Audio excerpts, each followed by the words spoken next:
Okay, good morning, and we will go ahead and start with part two of our investigation into requests, the fourth part of the nonviolent communication four-part process.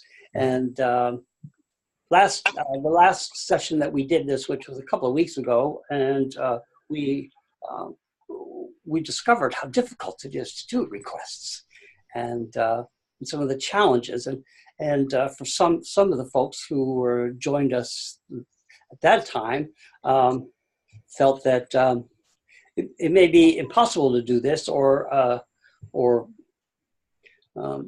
were some situations where they could see it would not something that they could not do. So today we're going to go into that a little bit further and look at various ways of handling this and some strategies for dealing with those situations that may seem impossible. And from my experience, of course, I'm just one person and I'm not the universe, and so we can't speak of universal experiences here. But from my experience, the more we do this, the more skillful we become at using this process. Actually, the more creative we become in managing those seemingly impossible situations. Good morning, Bill. Good morning. We've already begun, just barely, and I'm going to be sharing a screen. Okay. So I'm going to go ahead and share the screen now with you all for page 2 of the nonviolent communication request process. And well, I should say requests column and demands. This is differentiating between when we're making a request and when we're actually in the mindset of demanding. So I'm interested in your feelings and needs. Again, the two middle parts of the nonviolent communication four-part formula is feelings and needs. So I am interested in your feelings and your needs, even when you say no. So no is not the end of the conversation. On the other side is I keep trying to get you to say yes to what I want. Actually, these requests and demands don't necessarily correlate with each other. So let me back up here. Let's just do requests, and then we'll come over to demands. I'm interested in your feelings and needs when you say no. So again, we're not trying to convince them necessarily to change. We want to understand what's behind it. I let go of my expectations and connect with the other person. So no does not mean the end of the conversation from a nonviolent communication standpoint. No just means there's other things to explore. And it says here, hearing no, jumping down one, hearing a no opens a new door for further dialogue and mutual understanding. No is just a different answer. It's not the end of the conversation. Now, if we're looking for a yes and our mindset is only accepting a yes, then no does become the end of the conversation. But we're learning to communicate nonviolently.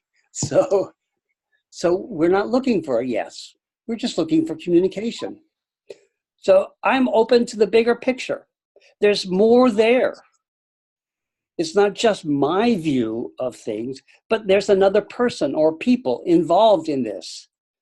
And their no represents a different standpoint, a different portion of the picture that maybe I'm not able to see, but I'm curious about it. I want to know. I want to be able to see more. I want to be able to understand them. I like this one. I'm beginning a dance where both our needs can be met.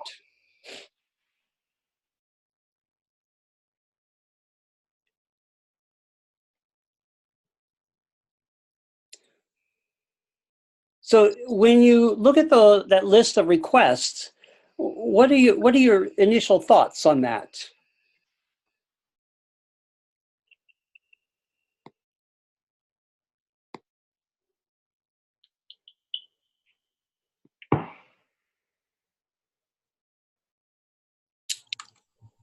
Yeah, I like the last bit about I'm beginning a dance where both of our needs can met. It means both of us have responsibilities. Both of us are almost equal in terms of the communication. Or we'll both have kind of a part to play, I guess. Yeah. I like that. Yeah. Now, you know, again, this is imposing upon your conversation partner. And sometimes we can't do that. Maybe they're not aware of this process of communicating. And so part of the dance may be just not stepping on their toes, but getting them on the floor, you know, allowing them to listen to the music without stepping on their toes, even though they can't dance, you know, using that same visualization. And, you know, if a person's not used to this, they may not understand that their needs can be met and yours can too. And so part of the dance is allowing them to move freely and to enjoy the experience without being condescending, without being overbearing. You know, it's not, you will get this, you know, we will communicate. I will hear your needs. You know, so.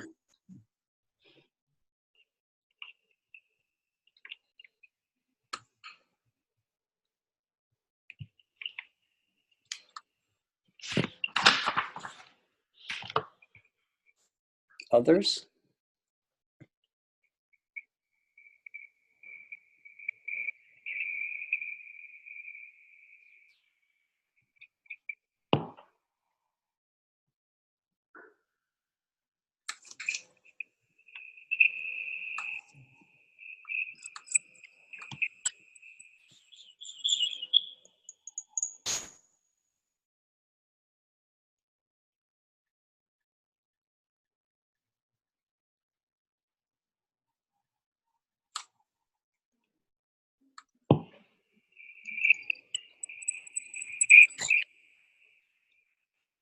Trey and Bill. I'm locked in thought. Well, tell us about that. You know, some of it seems obvious, and I'm probably in agreement with the I'm beginning a dance where both our needs can met. That one probably sums up all of the other ones there.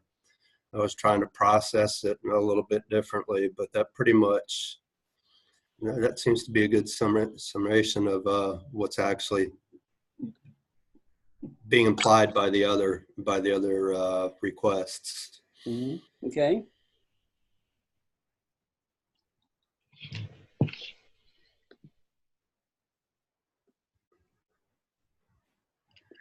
Okay, I guess I have to respond, right?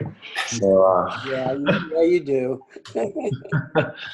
So I was thinking about the open to the bigger picture aspect, and you know how that actually like plays into this, and you know on the demands on the other side. I'm trying to move my little box here so I can actually see the print. I've made a reasonable request, and you should have said yes. I have a strong resistance to hearing no. I don't know. I have a tendency to do this a lot myself. Like, you know, I have a strong resistance to hearing no. And being open to the bigger picture, I see as being rather important, because oftentimes when I have this resistance is because I'm not looking at all the other things that could be going on around the person I'm communicating with. Even if it's something very simple, or that I would, you know, perceive as simple. That would be me diagnosing, this is a simple task for you to do, or this is a simple thing for you to help me with. And, you know, it's kind of like sometimes I won't ask because I do have a resistance to saying no or hearing no, which keeps me from communicating in the first place. Mm-hmm. Mm-hmm. Does that make sense? Yes, it does to me. How about everybody else? Everybody else understanding? Nodding heads doesn't sound like anything. Just letting you know. You know, one of the big things I think about is the expectation the expectation that we may have for the other person. We may expect them either to say yes or to elaborate on their no. Sometimes our resistance to hearing no is that we just don't like the simplicity of it and the finality of it. And that's our hearing. That's our thinking that no is final.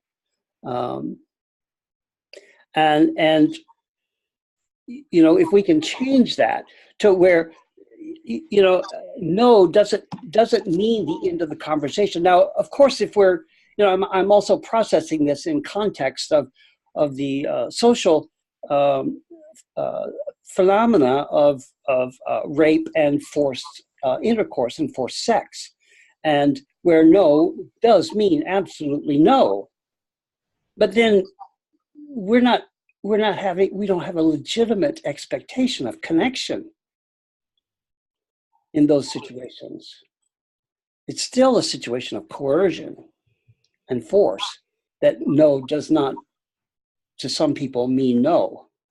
But in conversation, when we're truly caring and compassionate about the other person, and even if it was about intercourse, if we truly and caringly compassionate about the other person, we would respect that no. It's not something to be fearful of. And depending upon the situation, I'm not saying that in the situation of intercourse that we should explore their feelings, but if we really cared about someone, we would be interested in their feelings. And in conversation, it's an opportunity to listen to feedback. Maybe they just don't like us. That's a tough pill to swallow. But it's an opportunity for us to learn something about ourselves. And that's frequently a doorway that we often don't want to go through. And getting back into the conversation, so I'm having these two-way thoughts going on that I don't want someone to misinterpret that when someone says no, it's an opportunity for further pushing, for further forcing oneself on another person. And this is not nonviolent. That is not nonviolent behavior. But in the course of conversation, when we hear a no, again, we should be humble. We should be humble. We cannot approach this with the expectation that someone will automatically want to connect with us or that we can make them connect with us. Again, that would be domineering. That would be, seeking submission from someone. And that's not a position of equality. Maybe for this conversation, no might be as far as we can go.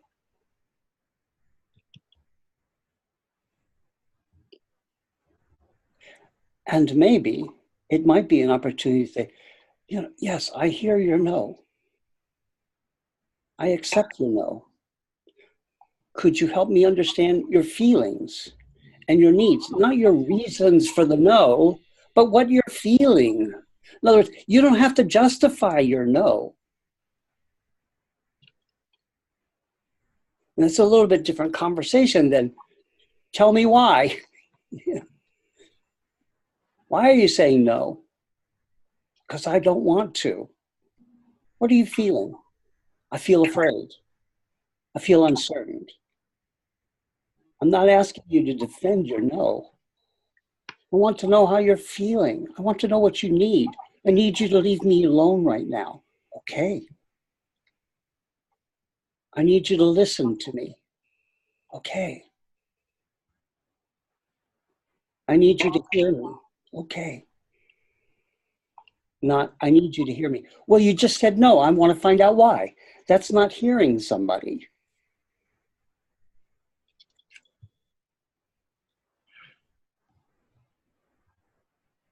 What's going through your heads? Something must be going through your heads. I'm sure of it.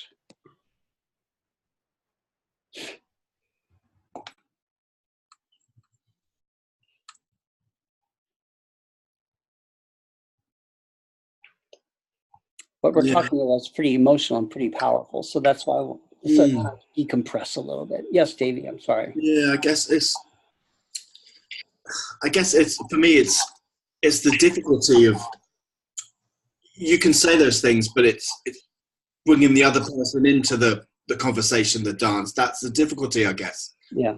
And I'm just wondering how, no means no. It's difficult, isn't it? That's where I'm just trying to get my head around how you do that and how you would bring them to the party in a way, Yeah. And this does take practice. You will almost certainly not get this right out the gate. You will stumble. Playing conversations over, not obsessing over a conversation, but rehashing it from the standpoint of what might I have done differently. Again, not blaming the other person, not blaming yourself, but understanding that this is an opportunity to self-educate. Say, what might I have done differently in light of nonviolent communication? Again, focusing on a person's needs and feelings. What are you feeling? What are you feeling right now? Don't even have to say, when you say no, what are you feeling? Just say, what are you feeling right now? And just take a pause. Again, you're not arguing with him.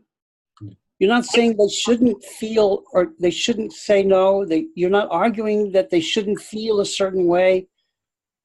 You're just saying, what are you feeling right now? They might say, I feel pissed. Okay. What can I do? What can I do to help alleviate that feeling? What do you need from me right now? We don't say those kinds of things usually when we're in conversation. Those are hard things for us to say because we haven't practiced them. And online media is not the place to practice. Those are not dialogues, those are monologues. Trey, Bill. I was just thinking about how, we were talking about no and how no means no. I know that myself, especially when it's people I have a close relationship with, it's very difficult for me to say no sometimes. And this ends up causing me to do things that I resent later. And I was just trying to think of how this plays into that and how to, I don't know, I guess that's what I was thinking about, or where my thought process went. Okay, that's good. So for you to say no, we haven't talked about it from the perspective of you saying no. Yeah. And for many people, that is difficult to do because we want to please the other person. We're afraid of, not that this is always the case, but there are some instances where we say no because we're afraid of rejection. Some instances where we don't say no because we're not even aware of what our boundaries are until we start to do something. We realize, oh, wait, I don't like doing this. I didn't want to do that. Why did I say yes? Or why didn't I say no? Well, it might have been you didn't know. And sometimes you have to find your voice.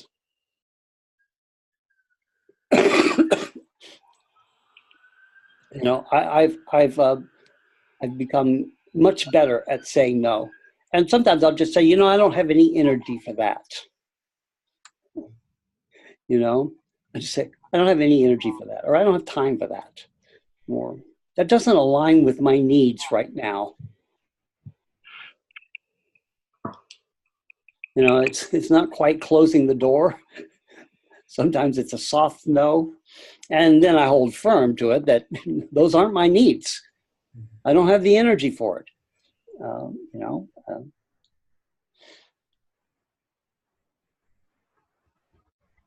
So clearly understanding what your needs are. A lot of times we're not aware of what our needs are. And sometimes we do stuff in a vacuum. We say yes because we haven't created something else in there to fill up that space. We're not aware of what our needs are. You know, appearance-wise, I have lots of time being under the label of retired. I don't have lots of energy to fill up some of that time with other things. Just because I'm retired doesn't mean I'm idle. It doesn't mean I have unlimited energy to continue pursuing the things that I pursued when I, 10 or 15 years ago. It means that I have my own needs and I'm fulfilling them. So I turned down a lot of things that, on the surface, it would seem appropriate that I accept the opportunity. But no, I mean, the hospital asked me if I would, take on an on-call part-time position. No, I could do that. I have the time, theoretically. I don't have the energy. I don't have it's not in alignment with my current needs.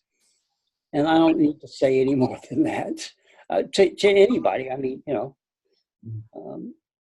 I'm exploring other things internally in this stage of my life. Do any of those things seem to fall into a category?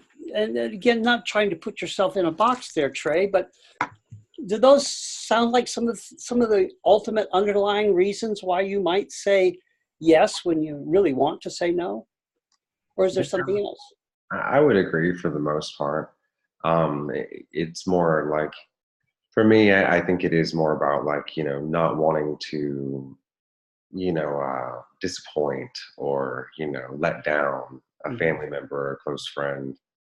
And yeah, that's kind of what happens. And then I end up not really taking my own needs into consideration. And I think this is what leads to resentment later on, is it's kind of like, resentment toward myself mostly, like, well, how did I get into this? And that kind of thing. Employ nonviolent communication, and say, what are your needs? I mean, you, Trey, what are Trey's needs? The other person has already stated their needs. What are Trey's needs? And it does take a certain amount of constant self-awareness, being aware of what your fundamental values are, your fundamental needs. What are the things that truly motivate you? What are the things you want to occupy your life with? And that changes over time. It's not fixed, but being more self-aware allows you to be more self-integrated so that you're doing the things that align with your internal needs, your internal awareness of yourself, so that you don't end up doing things that don't necessarily feed your energy, they take your energy without giving anything in return. So, being much more self-aware, and then having the courage to say, I'd like to help you, but I can't do that right now. I don't have the energy for it. I don't have the mental capacity. Sometimes I'll just tell people I don't have the mental capacity to do that right now. So I'm not willing to devote that much of my internal energy into it. And I'm okay with however they respond to that, because I've learned that I have to protect myself. I'm in charge of my self-protection.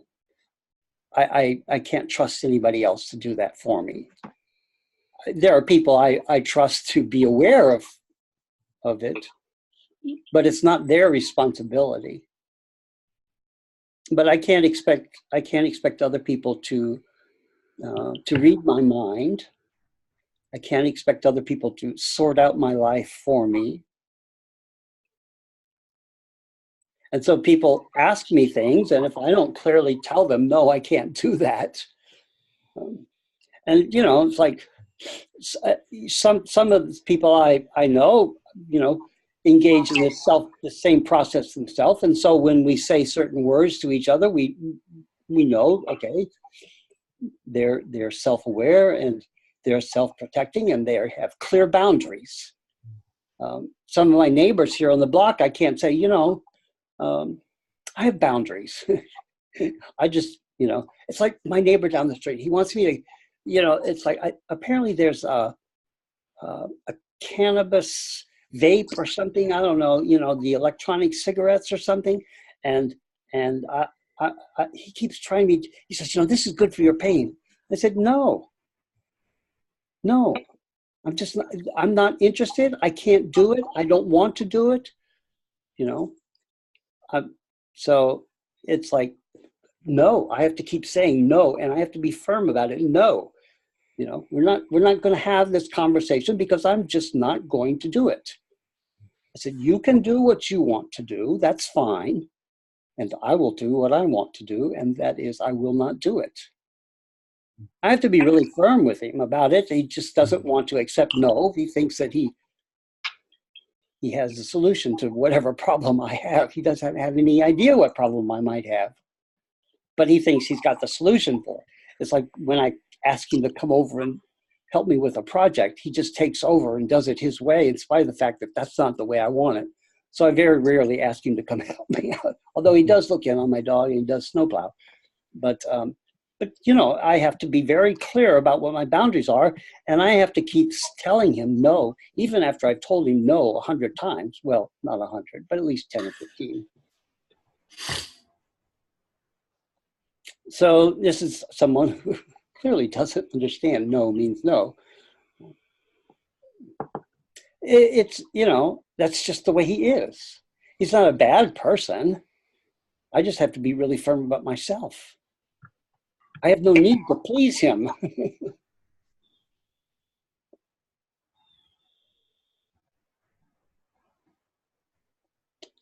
Any thoughts? Any follow-up thoughts there, Trey? No? Still processing. Okay. Bill, how about you?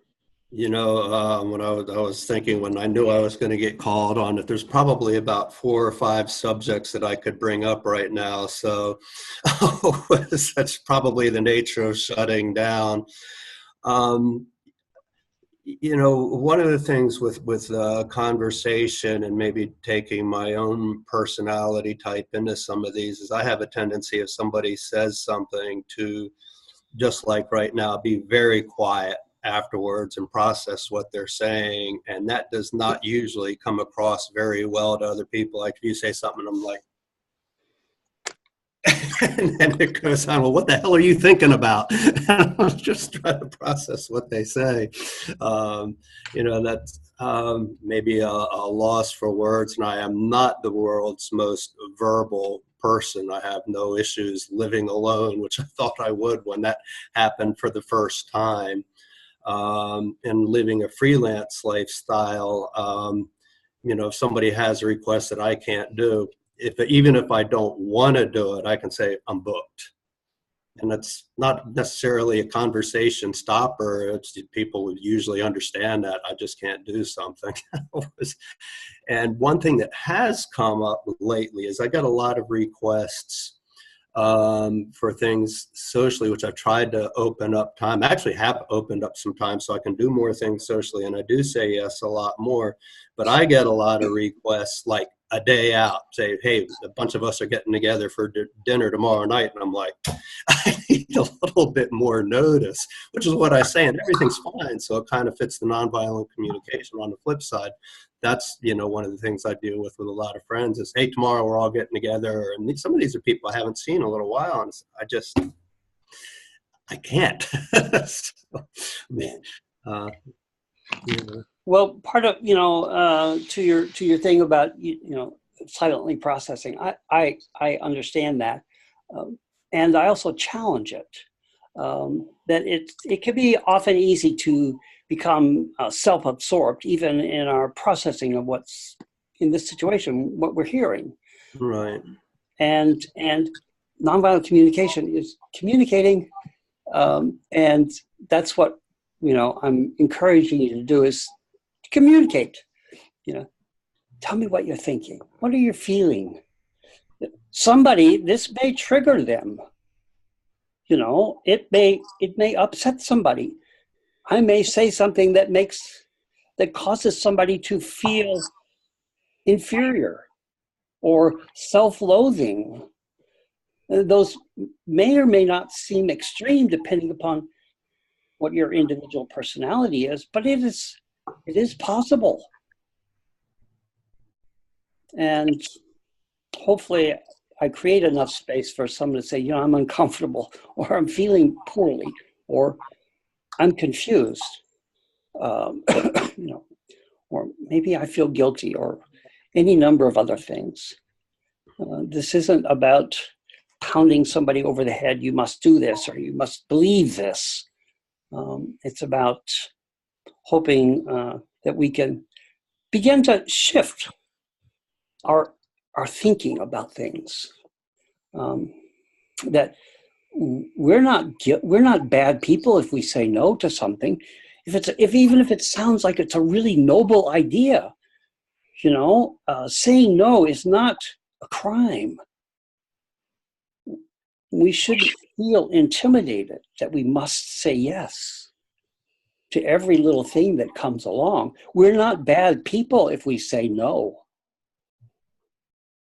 And on the other side, when we hear no, the other person is not a bad person either. We all have many, many individual reasons for either saying no or wishing we had said no. And the other person does too, that we're in conversation with.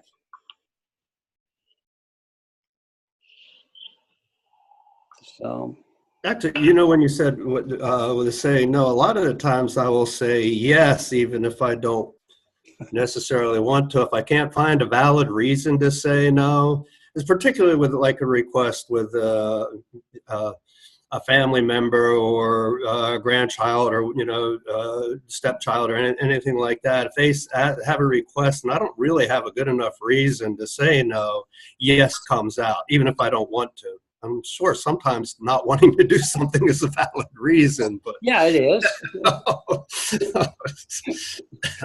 Yeah, there's absolutely. I mean, that's a perfectly valid reason. You just don't want to. You don't have to tell them. And that's part of the way this see, when somebody asks you to validate or make legitimate your no, how do you feel? Gotcha. And sometimes we don't feel like we should have to defend our no. I said no, that should be enough. So like with my neighbor, I said no. That's the end of it. I don't need to go into any more details. I don't need to justify my no to anybody. So when we're in conversation, we know how that feels ourselves when we have to justify our no. We don't want to put somebody else in that situation, do we? And we don't, we hope we don't. And yet we do. Sometimes we're just as guilty of expecting a justification for someone's no. But if someone's, if my neighbor, it's in an enlightened moment, were to say to me, I hear your no. What are you feeling? Say, well, I'm feeling pressured. What do you need? I need for you to respect my no. Can you do that? That ideally, that's how I would like the conversation to go, but it's not going to happen. I won't say it's not going to happen. There are things I can do to perhaps maybe lead it that way. Gary, why do you have this compulsion? What is your need right now? What is your need? What do you need from me right now? Do you need for me to say yes to doing your cannabis vape or whatever it is? You know, is that what's important? I choose to just say no and walk away. I might be able to end the whole thing, although I think he hasn't asked me in quite some time, so maybe it has ended. Maybe he's finally heard my no. I don't know. You know, we choose our battles sometimes, right? Oh yeah. You know, I mean, sometimes we say, okay, this battle is not one that I don't want to fall on my sword in this battle. You know, I'm just not going to give up the castle right now. You know, when I was in sales, the mantra is, you know, whenever you screw up, you just fall on your sword. You know, it's my fault. You know, I blew it. I really messed up. Even if it wasn't your fault, you just say that. And you say that to get the other person to calm down. And then you just go on like life did, you know, like nothing ever happened. You know, you sell them the product again because you're the good guy. You took responsibility for it, even if you didn't do anything. You know, it's all these games we play, especially in sales. Anybody familiar with that? Oh, yes. Yeah, the catering business, I guess you have been. And I did retail for about 4 or 5 years. Yeah. You just always say it's your fault. You know, it's my fault. I totally messed up. That makes the other person, that diffuses the situation. But again, that's not really nonviolent communication. You know, that's not getting to the other person's feelings. Although in a way it does. It just says, you know, I hear you. You're upset. I take responsibility for it. Let me fix this. I'll give you a hamburger or something. You know, I don't know, whatever. Anyway, so I'm gonna go back to sharing the screen again. Take another look at it. Then we'll wrap it up. Pardon me. Okay, so demands. I keep trying to get you to say yes to what I want. You know, I have expectations of others. My expectations are legitimate. And since we've already gone that other way, we know what these feel like to us, right? We've had these things done to us. We know what it feels like. And in our truest altruistic self, our Buddha nature, our enlightened self, we really don't want to do these to other people. I have a desire to control the outcome. I made a reasonable request, and you should have said yes. How many times have you experienced this sensation yourself? Someone says, you know, it was what I asked you is reasonable. You should have said yes. Why aren't you saying yes? Are you a jerk?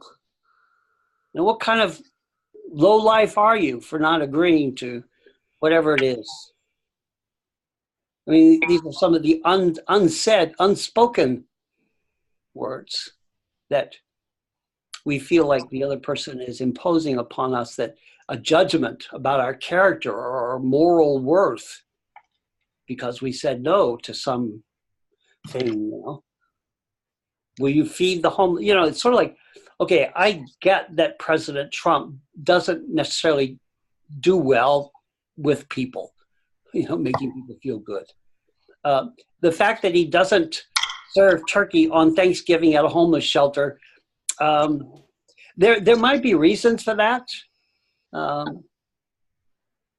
But I think it's unreasonable for me to judge without knowing his feelings, what his needs are. I mean, you know, we analyze this third person, whether it be President Trump or anybody in public figure, and we have an expectation of them doing a certain thing, and yet we don't know them. We haven't been engaged in a conversation.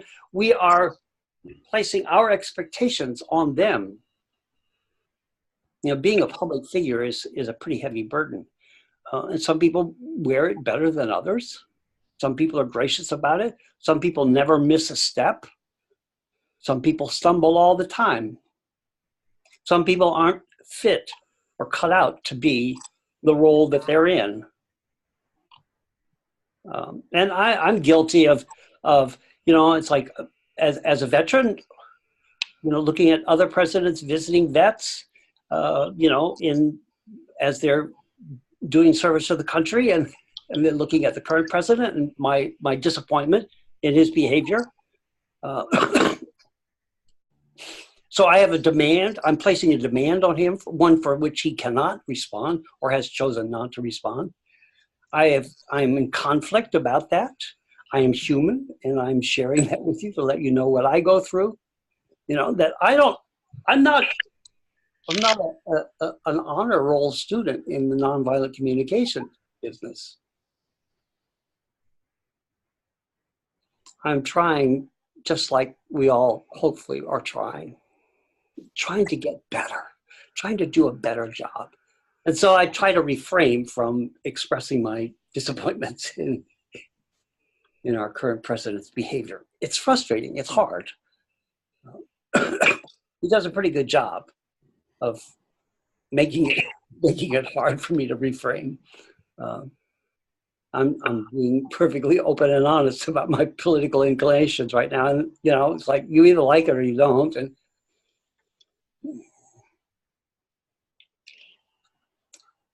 so I have expectations of others. My expectations are legitimate. I have an expectation that, in this case, President Trump will behave in a certain way, and my expectations are legitimate.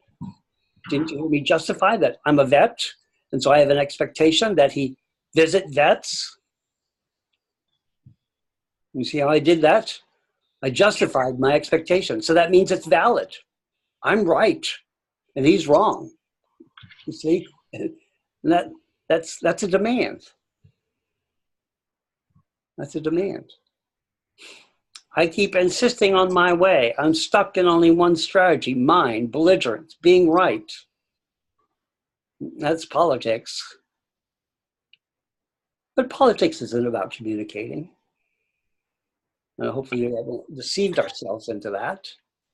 It should be, or we wish it might be. And how do we do that?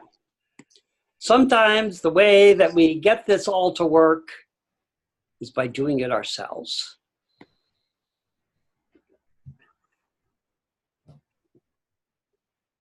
What are your feelings right now? What are your feelings right now? We can say that no matter what the other person is saying. If they're badgering us to say yes, we can always come back and say, what are your feelings right now? I feel like you hate me. No, what are you feeling? You can't necessarily get into the intellectual dissection of feeling like it's not a feeling. But we can say, really? You think I hate you?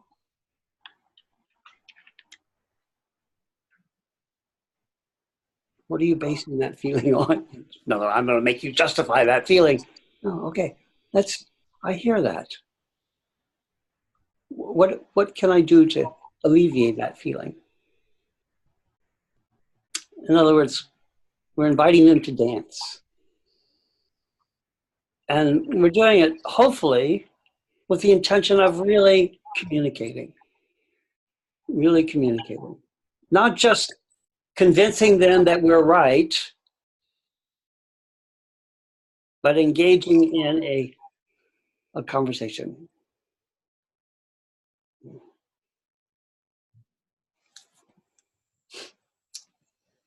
Okay, we've got a few more minutes and then we'll do our morning service and just a debrief time. Just say something, anything. Actually, what you had brought up before with politics, what they should be happening when we are in the world of politics would be statesmanship. So we should get rid of politicians and have statesmen. Or maybe not get rid of, but that political mindset. And your definition, your differentiation is, just for clarification, because everybody may not know what you mean. Okay. Politician would be, or politics would be the juggling for power, the false truths, propaganda, which may or may not be true, and statesmanship actually being the working out of differences. Like if the debates were really a debate, that would be statesmanship, and then the person, the people in the debate with differing viewpoints, you're trying to convince somebody that your solution is best, and statesmanship would be actually finding a compromise, because ideally we're all going to have different life experiences and different solutions to a problem. So one time I might have a solution to a problem, and seeing your viewpoint might help me make that solution better, and it might flip on the other side. Like you might have we can help each other see different things and come up with a solution. Mine might always be right. Now you might have to convince me. That's a part of statesmanship, of what mix of the solution you would have would help my whatever I'm implementing to solve the problem. Okay. Yeah, thank you for clarifying that. Just we don't know who's hearing and what words they're hearing. Right. Yeah. And you just did exactly what you said earlier in the nonviolent. What are your feelings? So there was an example right there. I don't know if it was a teaching point or a... I'll try. Okay.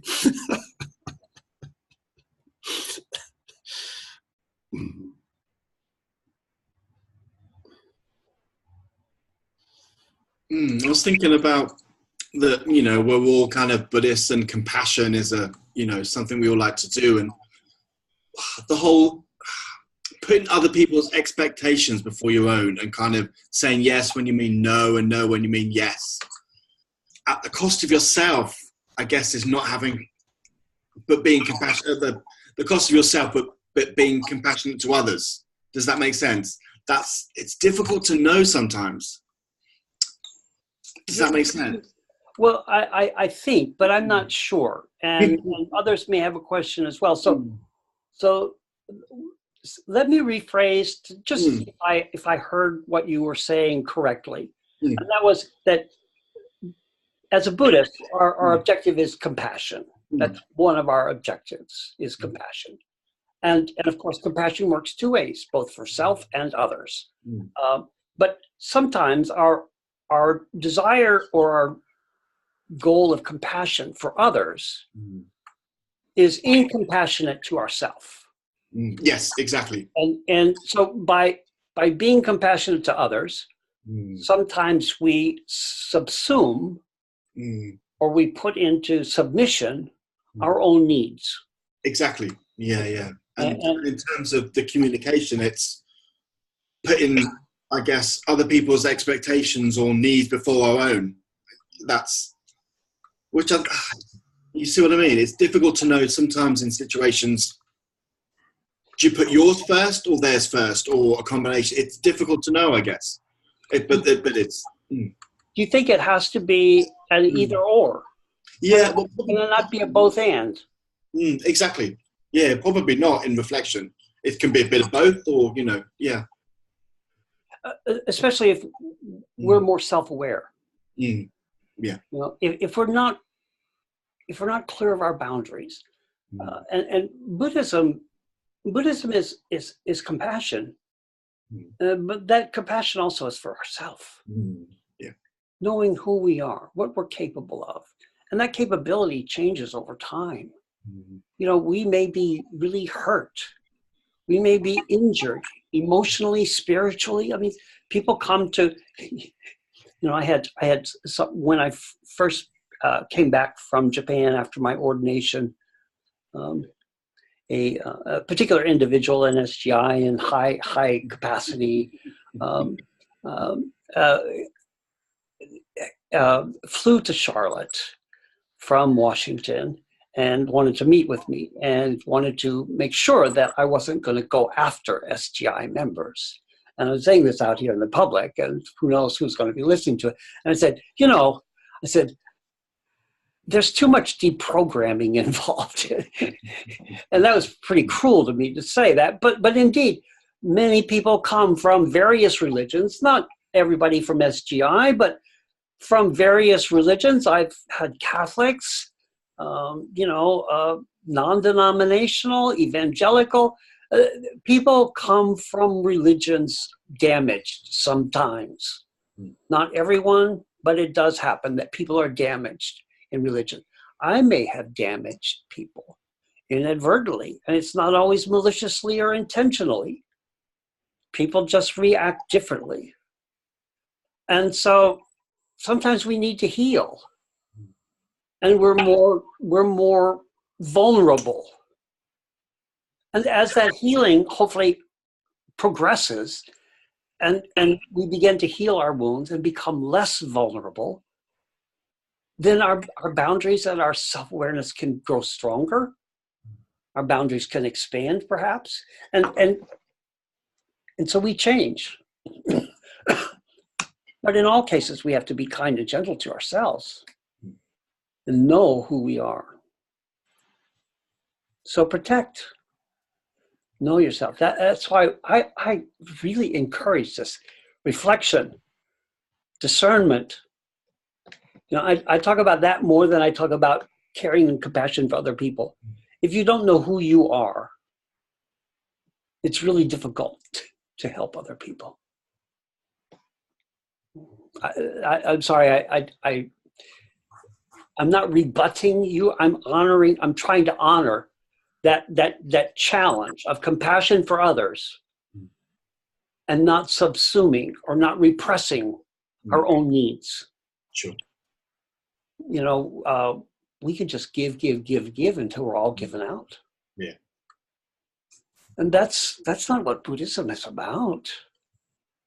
That's not how the Buddha practiced. That's not how Nichiren practiced. Yes, he lived in poverty. He was hungry, had no decent dwelling. The snow kept collapsing his roof. He knew what his limits were. Said, I can't travel right now. I can't come see you. You have to come see me. One situation where he had a debt to repay. He borrowed some money. I always remember this. He borrowed some money from a non-believer, actually the husband of a woman who did believe, but the husband did not believe in the Lotus Sutra. And the deal was that the husband loaned Nichiren the money so that Nichiren could pay for boat passage for someone to go from Sado Island back to the mainland, a woman to go back. I don't remember all these circumstances, but he borrowed the money so that she could get back to mainland Japan. And the deal was that Nichiren would write out a copy of the Lotus Sutra for this guy. And, we get really great insight into Nichiren's thinking. He said, when he went to write out the Lotus Sutra, he said, I know I made this deal and I must honor my commitments. And yet I also have the commitment to ensure that the Lotus Sutra is not slandered or mistreated or viewed as an object of financial value or a treasure object, but an object of veneration for religious purposes, for belief purposes, for faith. And so he lays out his mental anguish of needing to give this Lotus Sutra to someone who doesn't believe in it. And how does he do that? He said, I'm paraphrasing, but I have to repay my debt. I borrowed the money. I made a legitimate commitment that I would write out a copy of the Lotus Sutra. And yet, if I give it to him, he as a non-believer, he will slander the Lotus Sutra. And I don't want him to suffer for that. And in the end, he gave it to his wife. Nichiren didn't give it to Nichiren's wife. Nichiren didn't have one. Nichiren gave it to the wife of the man who loaned him the money because she did have faith. And it was in the family. And so in a roundabout way, he was able to pay his debt. And from his perspective, protect the man from slandering the Lotus Sutra by mistreating it.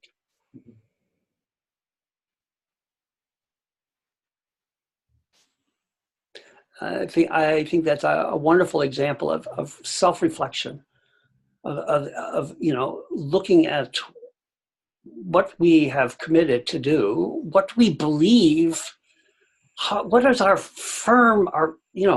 core belief, our core value. A lot of people don't really know their core belief, their core values.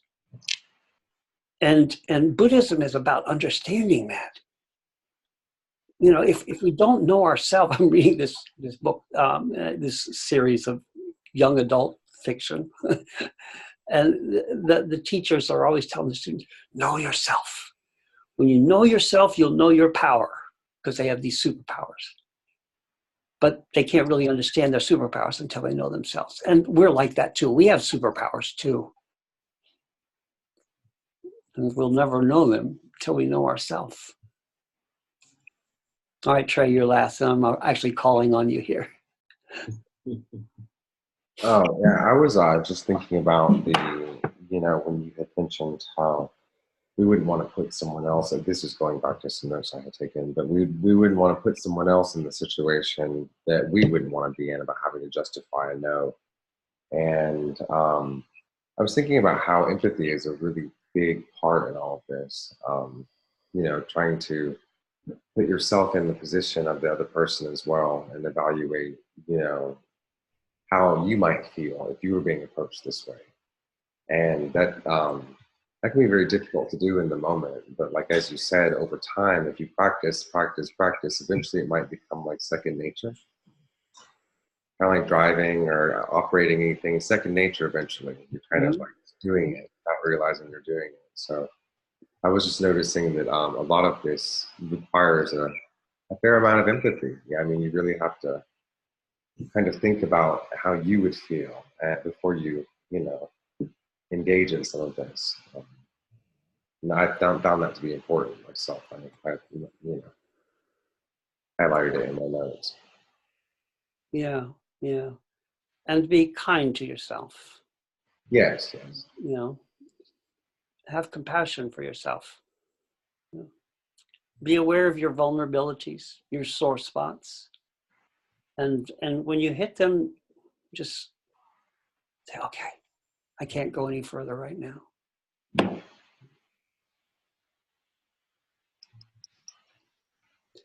So, one of the things, yes, Bill, were you going to raise something?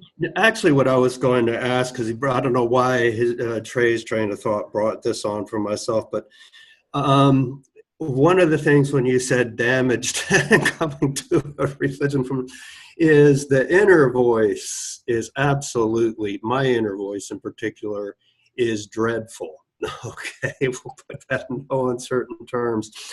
Could you do the same nonviolent communication? Is there a way to have that with the inner conversation? What do you think? What are your gut I would feelings? say yes, but then it becomes like two people talking to each other.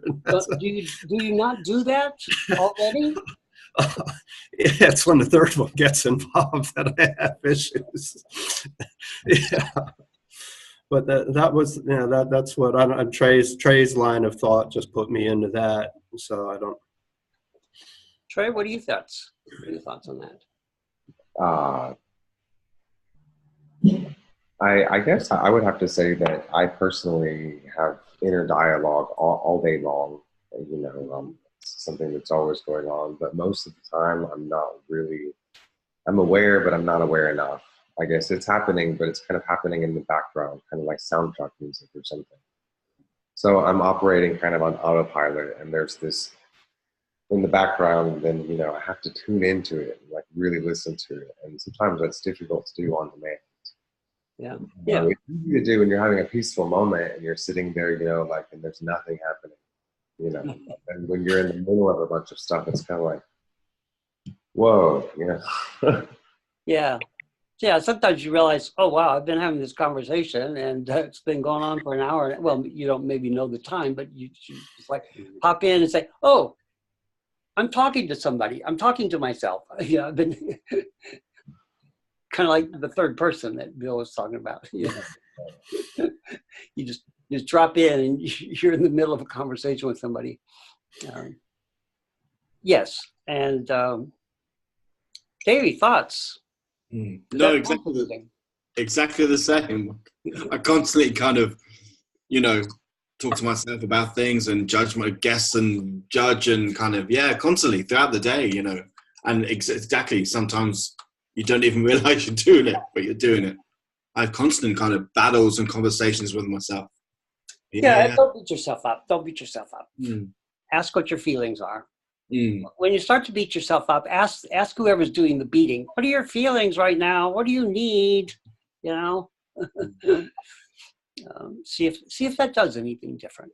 Yeah, I will. Thank you. And yes, this does take practice, and sometimes you'll get only a little part of it, and you know, then you'll revert back, and that's okay. Learn to be aware of your victories. You know, your conversation partner may never praise you for something. And they may say, you know, that was different, you know, but most of the time you'll walk away from your little victories and say, yes, I did that. You know, I asked somebody what their feelings were and I stopped and I listened and then I beat them up, you know? So, you know, celebrate your victories. Don't regret your non-victories. And just look at them and say, okay, I can do better. Okay. Well, it's 4 minutes after 11. I'm going to stop the recording right now. Thank you all very much. I think you all did hard work today. Everybody's laughing. Yes. Okay. I'm going to stop the recording now.